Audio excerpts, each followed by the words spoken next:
First, let's take a look at the highlights. President William Ruto leads the nation in marking the 60th Mashujaa Day Celebrations in Kericho County. UHC plan officially launched with the pledge to provide quality, affordable healthcare for all.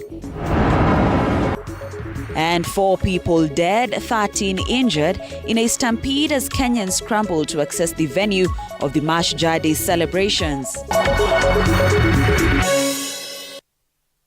Right, welcome to the broadcast. My name is Grace Kuria Kanja, and indeed it is the 20th of October, Mashujaa Day, and once again a happy Mashujaa Day to you. How is your day so far? Let us know on our social media handles: TV47 News, X, TV47 Kenya on Facebook, and Grace Kuria KE on Twitter. Let me know how your day is and who you're celebrating today, being Mashujaa Day. And we now want to link up with my colleague Linda Alela, who is live from Kericho County, where the Mashujaa Day celebrations have just concluded. Indeed, Linda, good afternoon. It has been such an eventful day with the president officially launching the UHC plan today. They did keep time, Linda. By 12 p.m., by noon, the president was done, which is pretty much a fast. But take us through some of the highlights, Linda, of the day from President William Ruto. Of course, conspicuously missing from this event was Angola's President João Lourenço. Despite being in the country, of course, we did see him send a representative who is the foreign minister of Angola. But quickly, Linda, just take us through the highlights of this day. Well, you've said it right, Grace Kuria. Thank you so much. And as we join you right from this studio that is now officially renamed Chumo Kiprugut Stadium, that is in Kericho County, from Kericho Green. Well, we all understand the story of Chumo Kiprugut and, of course, the medals that he won for the country in the 1960s, around 1964 to 1968. But then again, story for another day. Well, far from what we would consider as a fruitful event, I think that case that you have just mentioned there of the loss of lives and some people being injured because of the causes of stampede are basically 2-3 things that would perhaps, get off some marks from this event that would have been considered successful, and also, with all lots of pomp and color, an event that has taken approximately 3 hours, President Ruto being known for that aspect of being keen on the question of time. So long time to prepare, but then again, approximately in 3 hours, we have managed to close this event, and the president officially closed it at exactly 12 p.m. East African time. An event that has been, of about the question of health largely, and the president highlighting this theme of the day that, we began this conversation on universal health coverage from 2018 when, of course, this was kicked off by the Jubilee government then.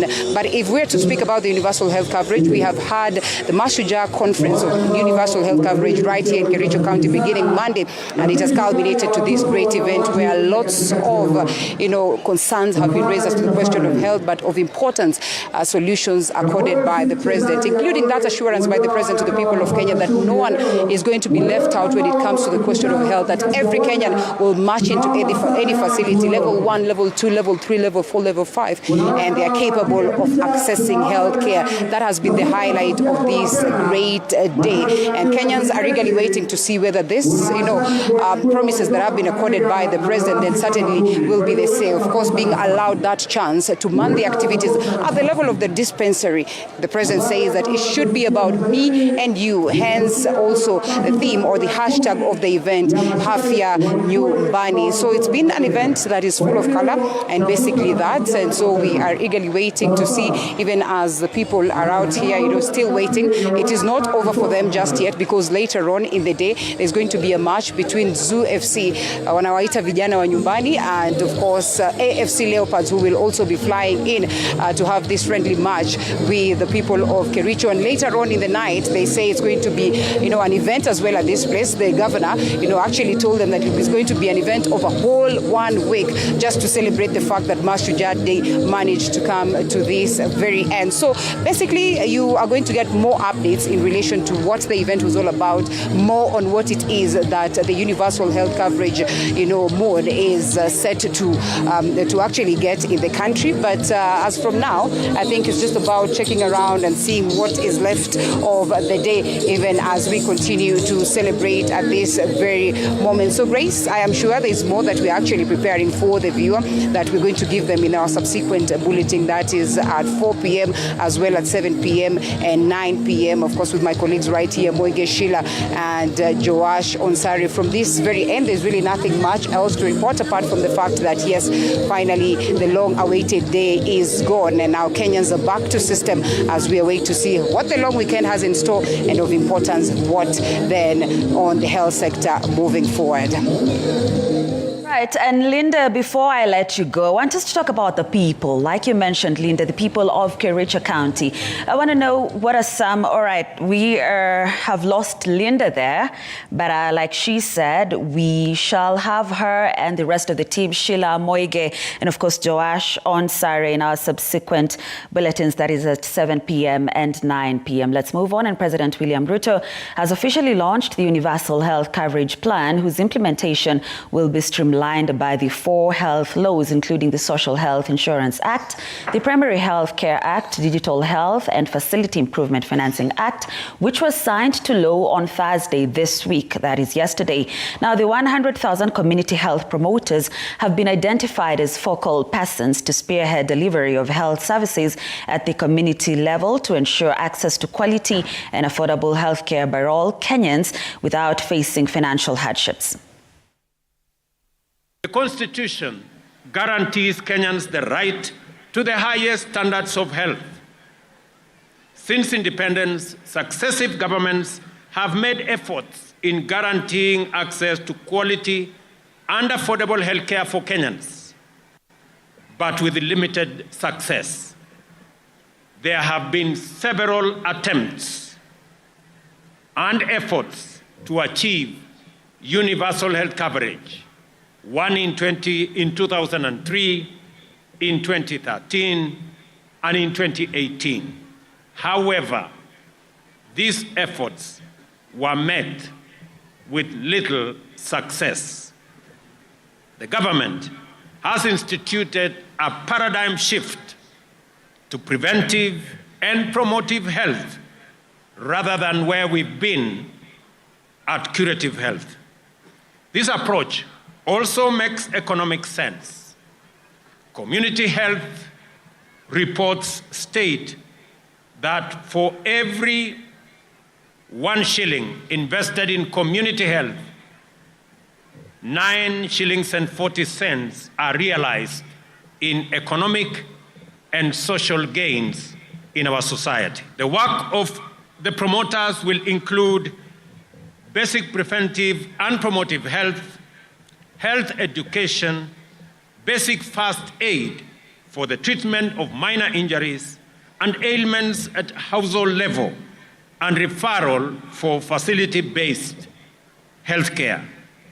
Each community health promoter is allocated 100 homes within their neighborhoods, and this will happen countrywide. Health insurance coverage in Kenya is generally low at about 26%.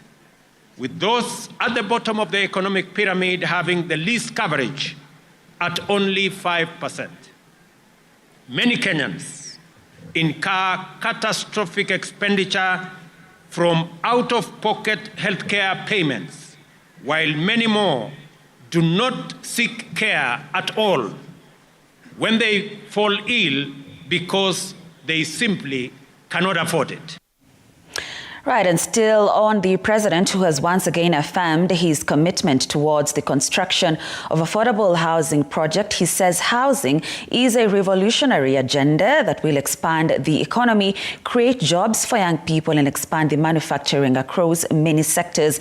The head of state says the construction of 46,792 units is underway, and another 40,000 units is ready to commence construction in the next few days. Now, the construction of housing project has been a hot debate among Kenyans recently. The construction of 46,792 units is already underway, and another 40,000 units are ready to commence construction in the next few days. Architects, engineers, quantity surveyors, masons, electricians, plumbers, transporters, steel factory workers, cement factory workers, and hardware merchants will be engaged in this transformative construction housing enterprise to construct 200,000 housing units annually. The construction of one unit, for the record, creates between 3 and 5 jobs directly and 5 to 8 jobs indirectly. More jobs will be created with the formalization of the Jua Kali clusters that will provide products such as doors, windows, and hinges for this program. I stand before the people of Kenya to express my pride and admiration for all Kenyans who have risen up to the challenge of the moment, seized opportunities that came up as we deliver our commitments and implemented the bottom-up economic transformation agenda. This enterprising ethos, the hustling spirit, and the motivation to do your part in making this country move forward is all, and it is heroic. And as Kenya celebrates Mashujaa Day, a group of youths from Carbon Purple Initiative in Nyandara have embarked on a drive to plant trees to honor the late Wangari Maathai. Speaking at Maremo Primary School in Geta area, Kipipiri constituency, during a tree planting exercise, the leader of the group, Mr. Chege Wamaratu, stated the need to celebrate Wangari Maathai as she championed for the green environment, and her message, which still runs through the minds of many, on the need to conserve forest cover.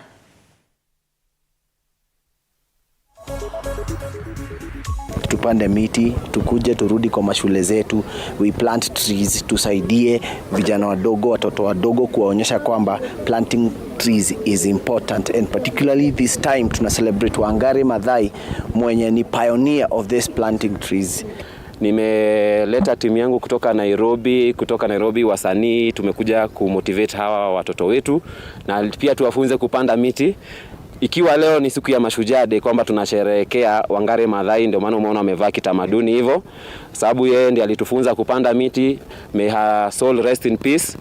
Na wale wamefanya tukue hapa leo, tumeshikana na shirika la Carbon Purple ambayo wametuwezesha kupata hii miti na kupata hii event yote tuko nayo hapa, ili kuweza kuempower our children back in the villages.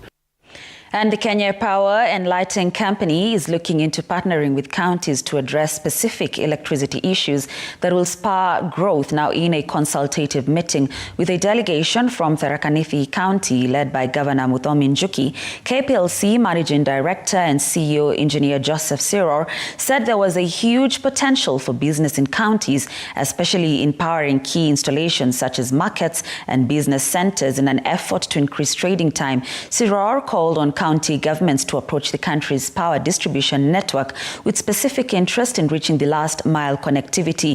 The Tharaka Nithi County government, in partnership with KPLC, has donated 3 acres of land to KPLC to set up a substation some 6 kilometers to the county headquarters to serve the headquarters and its environs. The substation, to be set up at Kanjuki, would also power the county aggregation and industrial park, where electricity will be a key ingredient in sustaining work and output.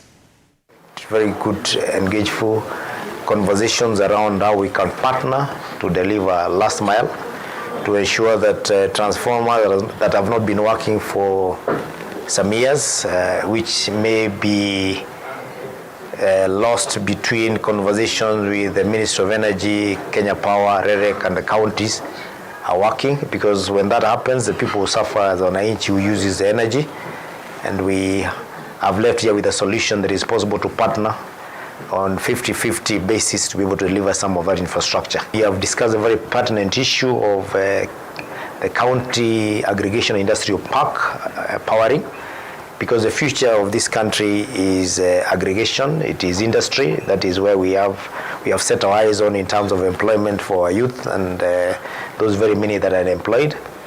And we can never have industry or industry support for our people without clean energy. And therefore, Kenya Power will play a very big role. Ultimately, we are not providing a service as an end to itself. We are providing a service to meet the needs of the counties, the industry, and all those who are beneficiaries of our services. And as Kenya Power, we greatly appreciate this engagement. Indeed, it has been in our plan to engage all the counties across the entire country so that we can see the areas of challenges and possibly areas where we can better our partnership and we can also better serve them. And back to our Mashujaa Day coverage, where 4 people have died, while 13 others sustained injuries earlier today at the Kericho Green Stadium, which is now Kiprugut Chumo Stadium. The incident happened in the wee hours of the morning, barely a few hours to the opening of the stadium gates. Police have confirmed the incident, saying a tea vendor who had spilled tea on an open fire caused panic among the crowd. The injured were rushed to Kericho County Referral Hospital, while the bodies of the 4 are being preserved at the hospital's morgue, awaiting identification and post-mortem.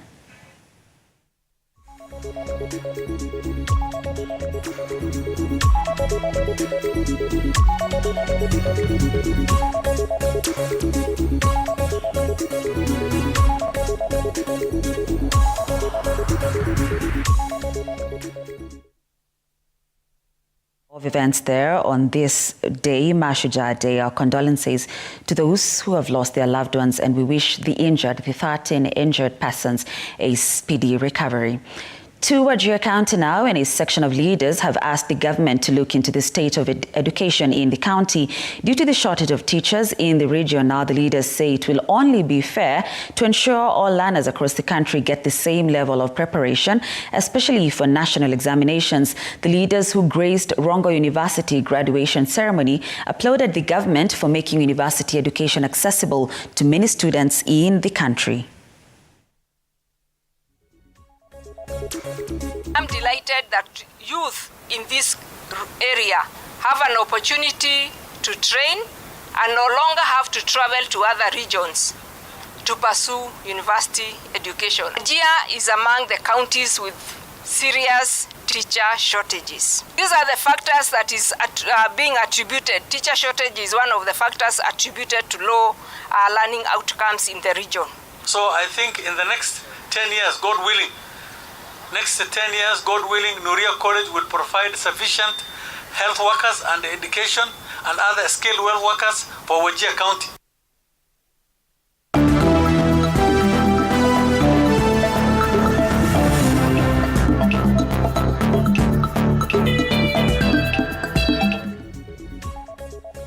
To the world of sports now, and KCB RFC is set to renew their intense rivalry with Menengai Oilers when the two sides meet on Saturday during the Floodlit Rugby Tournament semi-finals at the Impala grounds. Now, the Curtis Olago-led side are fresh from thumping Kenya Harlequin 45-0 in the tournament's quarter-final. I beg your pardon, encounter at the same venue, and are focusing on replicating its heroics this weekend. Olago is expected to name his squad for the clash this evening after the team's final training session at the KCB Sports Club, as big names Darwin Mukidza, Griffin Musila, Bob Muhati tipped to retain their spots in the starting 15.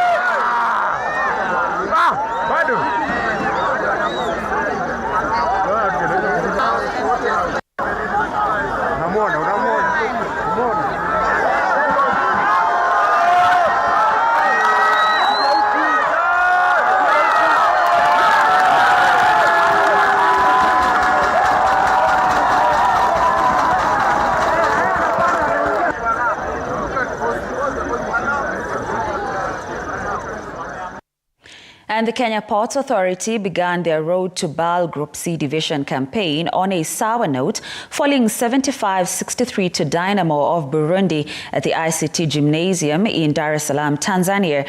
With only group leaders booking their ticket to the Elite 16, KPA must not lose any of their two remaining games against Benin champions Ilan Cotton and Pazi of Tanzania if they are to have a chance. Dynamo dominated the march and took a 17-13 point lead in the first quarter and 41-62 points lead at the halftime. In the second period, KPA was overpowered and found back by 69-41 before losing the match by 75-63.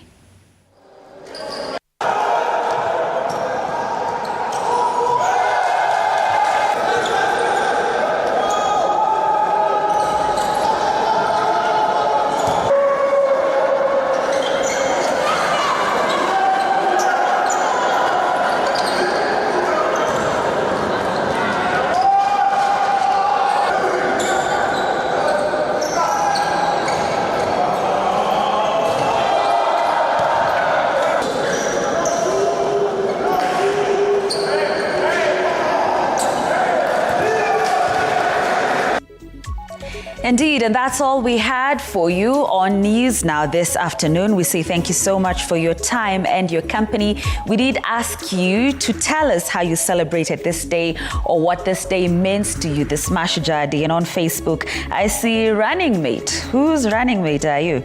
He or she says, Happy Mashujaa Day.